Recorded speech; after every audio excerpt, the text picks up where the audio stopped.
All right, so this video is going to cover the 2011 free response question number 1. This was on the 2011 test, and it's called sound class, and it's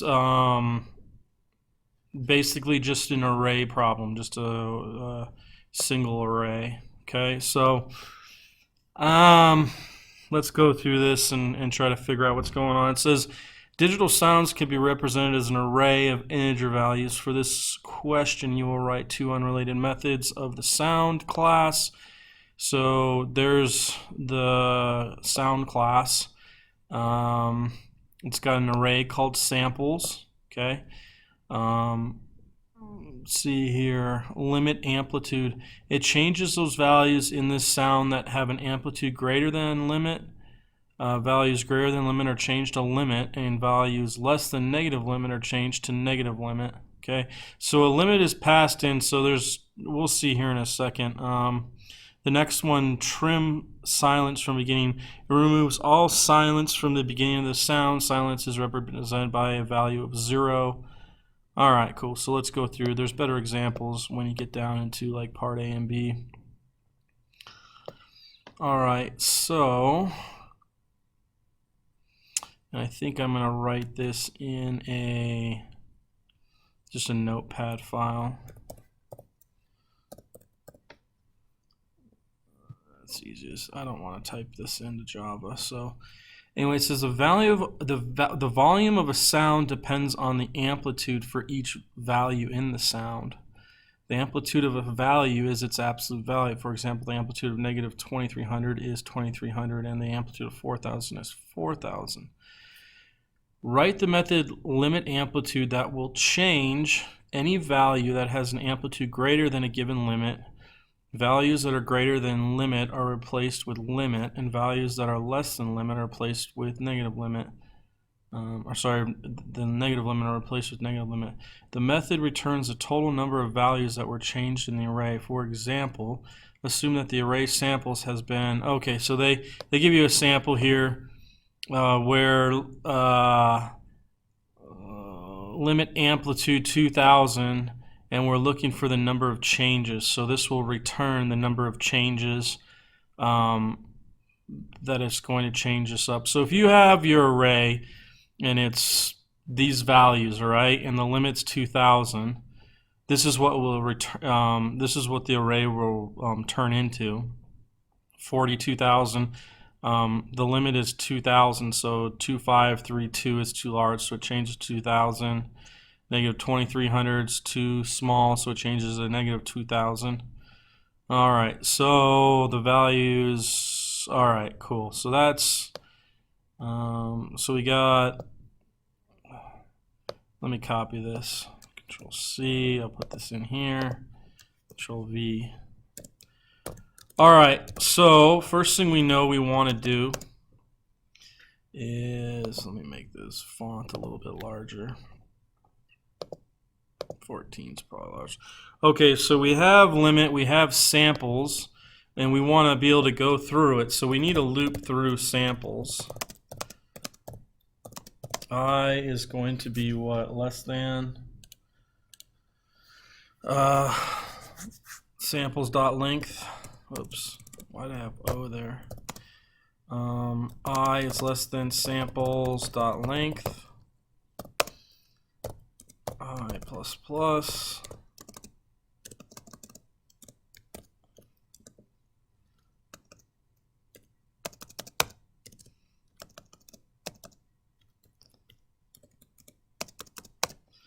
Sorry, I'm picky about my spacing. Okay. All right, so again, let's look back at this. So our loop right here will go through every single one right here, 0 to the end. Okay, so this is 0, 1, 2, 3, 4, 5, 6, 7, 8, 9, 10, 11, 12, 13. So this is position 13, but the length is going to be 14, right? Just like strings, we start off at index position 0. And maybe I'll I'll just write this down real quick. It's going to get deleted, but you know, 0, 1, 2, 3, 4, 5, 6, 7, 8, 9, 10, 11, 12, 13. So you want to always make sure you know what index position you're in, okay? So our loop will, so I got to just close this and it's going to delete it, but our loop will go through each of those index positions. So if where we're at, if samples at position I is less than negative limit, okay,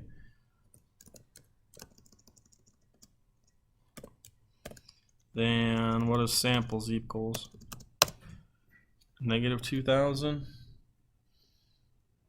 No. If it's less, then it'd just be samples. You could say that, but it is negative 2,000. Samples at I. Samples at I is equal to the negative limit. Okay. All right. And then we can say if samples at I is greater than the limit,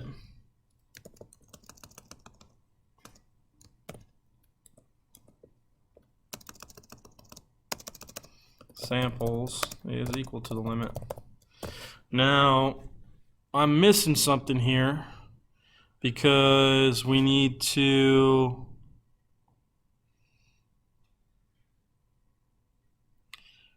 so we've done this whole part right here, that's good, but then we need to return the number of values in this sound that have been changed, okay? So in this example, 1, 2, 3, 4, and then 5 would have been changed, all right? So we got to do one more thing. We got to define a variable called int num changed, and we'll say it's 0, and if it changes, we can just do num changed plus plus, and we can do okay, and return num changed.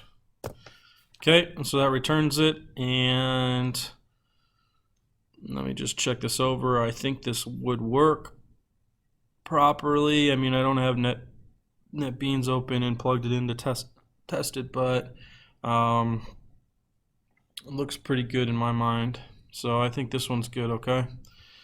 All right, so the next one,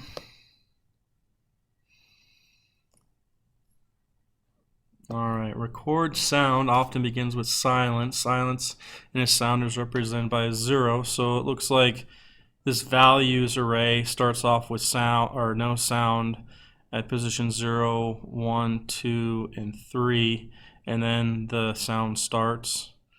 And what we want to do is basically trim out and get rid of these parts in index 0, 1, 2, and 3. And put everything else into here. So this should be easy. We'll just create a new array. This will be really easy. All right, so let's look at this.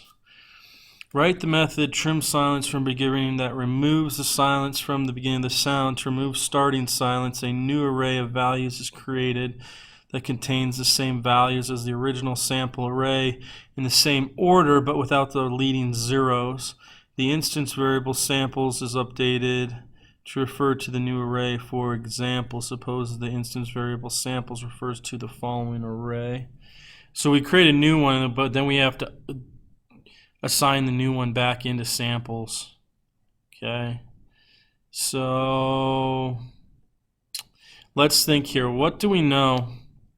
Okay, so we probably want to do some sort of loop to count up where there's zeros at the beginning. All right, so where's the Okay, here, this will be our method. I'll just Control V that right there. Okay.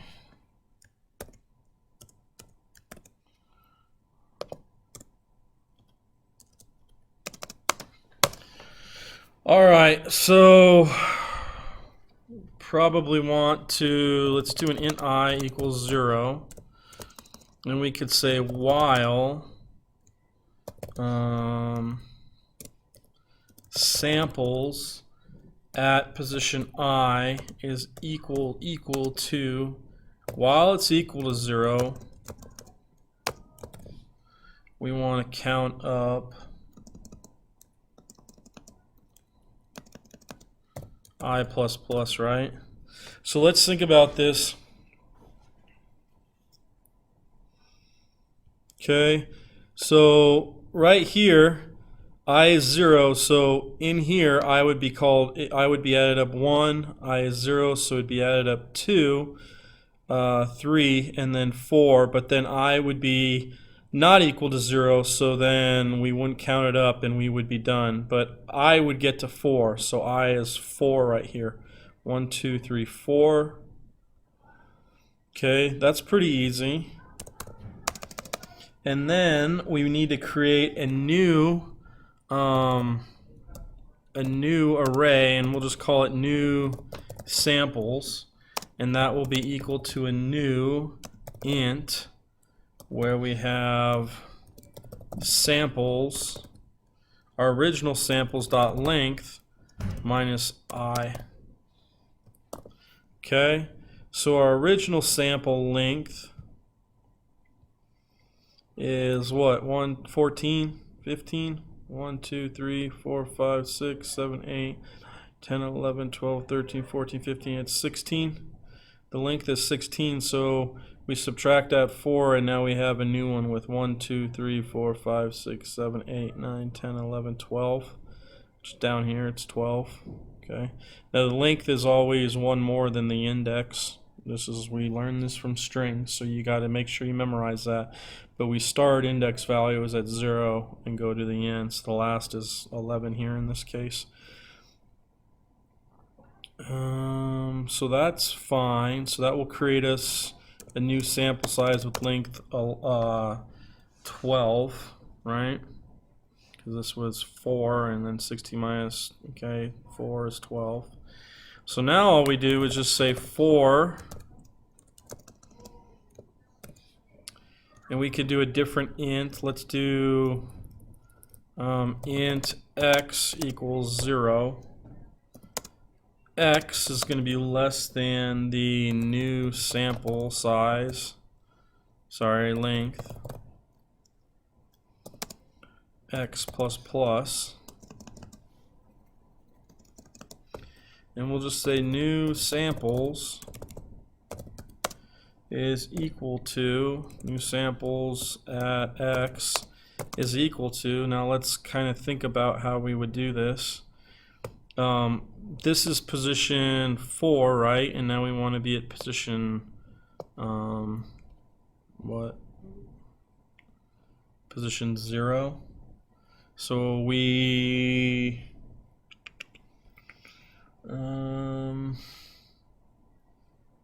we're starting off 0 here, but remember I got to 4, so this would be position 4, right? So we want it to go to samples at position x plus whatever I was above. I got to 4, so 0 plus 4 in samples gives us position 4 right here. So now position 0 in new samples is equal to negative 14. Okay? And we've got to do one last thing. We've got to update samples. And this is kind of the nitpicky stuff of AP.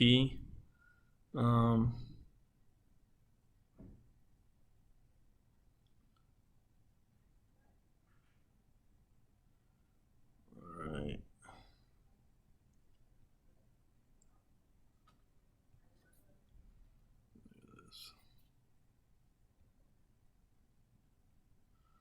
What does it say? Removes all silence from the beginning of the sound. Silencers represent sample size contains at least 1 non-zero. The length of samples reflects the removal. I think we just got to just do this. Just go samples is now equal to new samples. And then we can use samples again with the new size of everything. So, yep, that's pretty much it. This is the hardest part of it, is kind of thinking through, okay, the new sample starts at 0, but we've got to set it up with, where we were originally at, position 4. And so then when this grows by 1, this will be position 5, and then it's 2, then this will be position 6, and then so on and so forth. And it will go all the way to the end of the sample size, and it will populate new samples with all the samples values. So, all right, cool. This one's done.